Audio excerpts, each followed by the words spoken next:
Hey guys, Ben here and welcome back to another video on Superman Lois Season 4. Today we're going to be doing my review and breakdown for episode 6, so if you do go on to enjoy the video, please be sure to leave a like and a comment and subscribe and turn on notifications so you don't miss any future videos later this year. Okay, so this was another great episode. It was an episode that I was looking forward to because I liked what I'd seen in the previews and everything, and it really played out well, especially in regards to Lex, because it's obviously the aftermath of Lex rejecting life with his potential grandchild. And so without further ado, let's go ahead and jump right into this episode. We're going to be breaking down chronologically like we do every single week, and just a big reminder for you guys, I will have a trailer breakdown for the next episode out tomorrow night, so tune in for that. And this is how it begins. So Lex Luthor rages at the beginning. We got a montage of him punching, destroying and burning parts of the hotel, like literally punching through the mirrors. You can see like it's all cracked and he's punching through the walls and everything. I mean, if you're not wearing headphones, like that is very loud. It was definitely a brash start to the episode. And at the end of that montage, Lex burns a photo of his daughter Elizabeth Luthor, who is no longer his daughter that he has obviously been working so hard to get back to. But now she's turned her back on him because of his choice to go after Lois rather than to be a part of Elizabeth's life. So this is when it cuts to Amanda, who finds Lex in the aftermath of all that rage and tells him of Lex Corp's issues with him trying to move the HQ to Smallville. So we know that's been going on in the last episode or so. And then Lex gives Amanda a sheet of paper with a sketch of a device, and if you pause it, you can see what he wants Milton, aka Brainiac, to make. So that's another reference to Brainiac once again. There is a couple in this episode. I believe we're going to get him sometime soon. But on this sheet was features like a red solar light and the fact that he wants 8 of them, and he expects it done before the end of the day, which is just insane if you look at how detailed that note is, because he wants some really highly advanced tech that is going to help him in his fight against Superman. And so let's talk about what else is going on in this episode apart from Lex. He's there at the Gazette and he's got all the surveillance files on Lex Luthor, and they got all the details about all the people working with Lex. Also, they've noted specifically Amanda that they don't really know what she does, but that she is someone that is very close to Lex and could be someone that they could get through to, and Lois later in the episode tries to do that, but you really see where her loyalties lie by the end of the episode. Meanwhile, Jonathan is making 1 million saves as Superboy, about 3 or 4 a day, or at least just in the morning, and so he's doing too much on a daily basis, and it's going to get to him at one point. That is a big part of this episode in regards to Jonathan's story.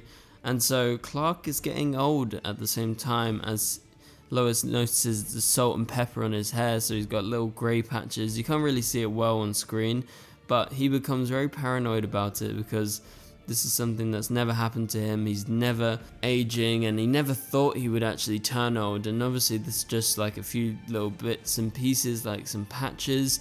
That shouldn't be too much of a bother, but obviously he's worried about Superman and the fact that people would maybe notice that he has grey patches, and that would obviously worry them a lot more, and people would take advantage of it, because right now no one knows that he's weaker. Lex doesn't know that Superman is weaker after his return, so he's kind of got the high ground right now, I would say. Like, he's got the upper hand. And so, talking of Lex, he waits in the mayor's office where we see him threaten Lana as she arrives back, and he recognizes John Henry Irons' security system that he installed for Lana a season or so ago, and you know that that's going to come back because he was able to hack into it before, and he does that later in the episode. And he apparently killed or was linked to the death of John Henry Irons of this Earth. I think I remember that. If you guys go back in your memories back to, a couple seasons ago, there was definitely a reference to the way that John Henry Irons died, and it was to do with Bruno Mannheim and potentially Lex Luthor. And so I like that they had that little reference there. It's a shame that John wasn't actually in this episode, because it would have made a lot of sense if they were both here. So in Smallville, we've got Amanda, and she's trying to get the LexCorp board members on board with what Lex is doing, but they're finding it very hard because they don't understand why Lex would want to build a new headquarters in Smallville. Now, they would have got a good answer if they stuck around, but Amanda sends this LexCorp board member away as they are interrupted by Lois, who explains why Lex wants to move to Smallville, and that's obviously to hunt Lois and her family and to make their lives terrible. We've all known that for the last couple of episodes, or really since the start of the season, and Lois leaves a vague threat to Amanda, basically saying, what side are you on? Are you on Lex's side, or can you see what he's doing and the fact that he is going off the rails right now? Well, Amanda makes a choice, and we see that later in the episode. Meanwhile, we've got Jordan and Jonathan at the diner. We got Coach Gaines showing up out of nowhere. It's good to see him back again. This is his second episode this season. He recruits them to be in the football team once again, despite Jonathan's ban, because he knows that they have powers. So it seems more and more people around Smallville are aware of their powers and are aware of Clark being Superman. So it seems the rumors keep on spreading around, and they're going around quite fast. And so this comes as a shock at first, but they kind of accept this is just the reality now, especially after what happened with Superman, that I think a lot of people in Smallville do recognize their link with Superman. And so Lana and Clark talk about the owner of the land who is going to be selling to Lex. That is where they're going to build an HQ. It's just outside of town. And so they go over there. Clark goes over as a favor, and it turns out this lady knows that Clark is Superman, or at least suspects that Clark is Superman as well.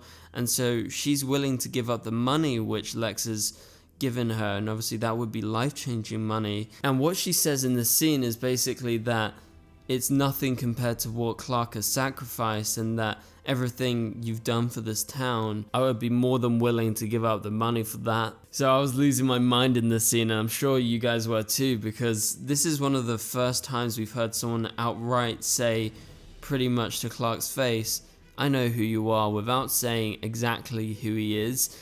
And I love this scene. I really got the chills. I was like, yeah, she actually knows this, and Clark is going to have to deal with this, and he does deal with it later in the episode by confronting Lex out in the open by himself. And so Clark tells Lois in the meantime about how he convinced Edie not to sell her land, which we just talked about, because she thinks he's Superman. So that conundrum is just on the top of their minds right now. But meanwhile, we got Edie and Lana, who are confronted by Lex and Amanda at a local bar, and they make a scene in front of a lot of the regular Smallville locals, and he offers her and everyone in the bar 10 million. He's desperate for the land. He wants to have the new HQ in Smallville just so he can be based here.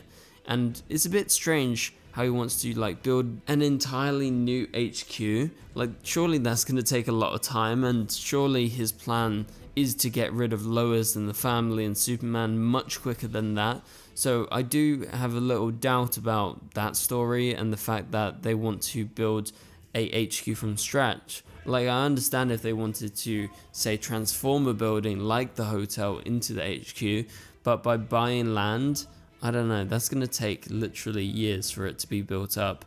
And so the power of Smallville prevails in this scene as we see the Smallville regulars, as well as Edie and Lana, stand up to Lex. And this is a scene that shows to Amanda, okay, the people of Smallville, they're great. They really have a great community. They can stand up together. And Lex is clearly off the rails. And I think Amanda realizes that then, that potentially if she's going to stick with him, they got to go about this different, because he is desperate and everyone knows it. So let's talk about Sarah though, because she has a pretty big role in this episode.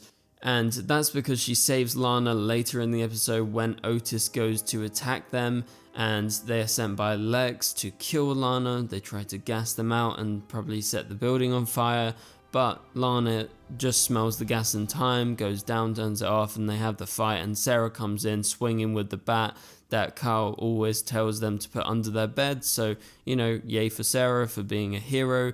But earlier in the episode, Sarah asked Lana if she could move abroad and study abroad for a year, because she thinks she needs something life-changing in her life despite only being 16 to basically revitalize herself and find new meaning, I guess. And so I like that. I like that they are coming up with storylines and ways for these characters to continue beyond just what we see in Superman Lois specifically, because we're not going to see her study abroad or anything like that.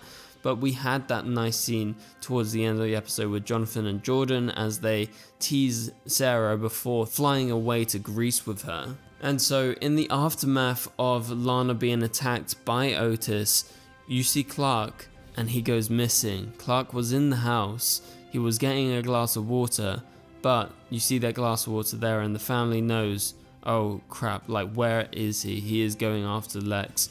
And you hear Clark, and this is unlike Clark that we normally know, because he goes walking through the streets of Smallville just dressed as himself, not dressed as Superman, because I think he is accepted by then that, okay, a lot of Smallville know who I am, I'm just going to embrace it. So he strolls through the streets of Smallville screaming Lex Luthor's name, calling him to fight him outside, and Clark is absolutely furious. He goes all Batman on Lex, saying, "We are going to end you." And it's at that point that Lex flicks on a switch that turns on all of Smallville's lights, but turns them red. This is made by Brainiac, that was referenced later in the episode, and so it takes away his powers temporarily, but Clark is pretty powerful by himself, and so Lex and Clark fight out in the middle of the street. It's brutal, it's unlike any scene we've had between the two of them, because it's a proper equal fight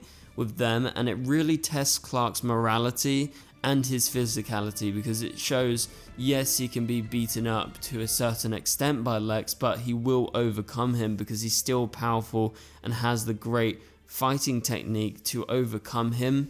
And Lex is just a tough guy, and that's pretty much it. And we have him testing his morality because he is nearly about to kill him when he's strangling him, but Clark is stopped as he sees his family on the side of the road. They aren't interfering because of the lights. Obviously they know that Lex is more powerful physically than the boys, but Lex is finally knocked out by Clark after being given one final warning to leave his family alone, to leave Smallville alone and go away, because Clark has reached his final straw with Lex after sending Doomsday to kill him, after killing General Lane, and now finally sending Otis to kill Lana was the final straw that broke Clark. And the final shot of that fight scene with Clark stepping on his glasses really signifies the end of his double life as Superman. I truly think that he is going to embrace Smallville knowing that he is Superman, and it might remain a town secret and maybe the rest of the world don't know who exactly he is, but right now it's not a big secret. So I think his identity is going to be fully exposed in the next couple of episodes, but again, I don't know if that's just Smallville or the rest of the world, who will know.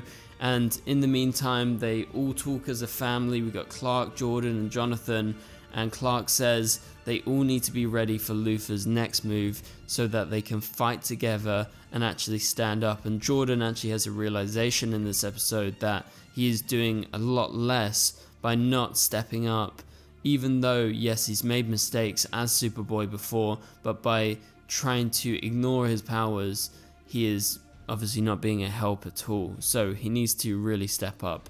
The ending of the episode is a great ending because we have Lex and Amanda in Metropolis, in LexCorp, in the current HQ, and Amanda finally makes up her mind and she thinks that Lex is going about this all wrong, and she says that he needs a killer suit.